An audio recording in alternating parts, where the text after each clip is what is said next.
यहाँ एक ऐसी कहानी है जिसमें एक गरीब किसान और उसके बैल के बीच के अद्भुत और निस्वार्थ प्रेम को दर्शाया गया है। यह कहानी भावनाओं से भरी है। रामू और मोती, एक अटूट बंधन। एक छोटे से गांव में रामू नाम का एक बेहद गरीब किसान रहता था। उसके पास जमीन का एक छोटा सा और सूखा टुकड़ा था जो मुश्किल से 2 वक्त की रोटी दे पाता था।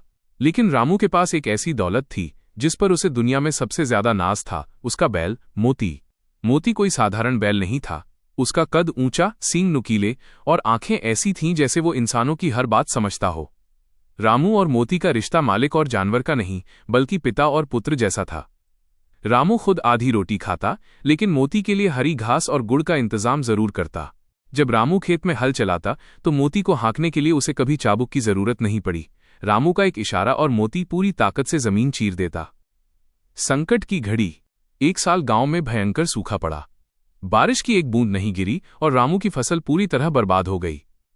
रामू पर गांव के जमींदार का कर्ज था जिसे चुकाने का अब कोई रास्ता नहीं बचा था।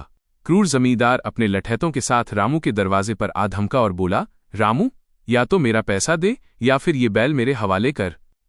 रामू जमींदार के पैरों में गिर पड़ा, खूब रोया, गिड़गिड़ाया, मालिक, मोती मेरा बेटा है, इसे ले गए तो मैं जीते जी मर जाऊंगा। लेकिन जमींदार का दिल नहीं पसीजा।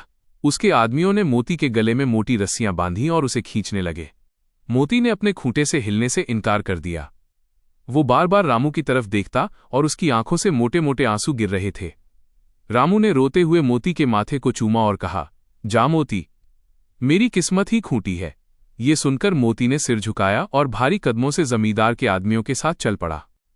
जमींदार की हवेली में जाकर मोती ने दाना पानी छोड़ दिया। जमींदार ने उसे सबसे अच्छा चारा डलवाया, लेकिन मोती ने उसे सूंघा तक नहीं। जब भी जमींदार के नौकर उसे हल में जोतने की कोशिश करते, मोती इतना उग्र हो जाता कि कोई उसके पास फटकने की हिम्मत नहीं करता।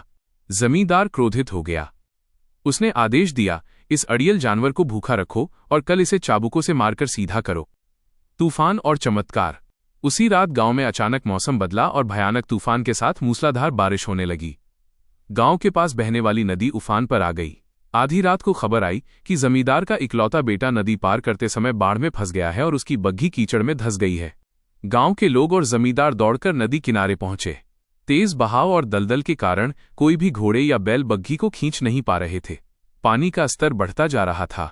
जमींदार फूट फूट कर रोने लगा। तभी किसी ने कहा, मालिक, उस भारी बग्घी को दलदल से सिर्फ एक ही जानवर निकाल सकता है, मोती। मोती को तुरंत लाया गया। उसे बग्घी से बांधा गया। जमींदार के आदमियों ने चाबुक उठाए, लेकिन मोती टस से मस नहीं हुआ। वो पानी और कीचड़ के बीच बुद्ध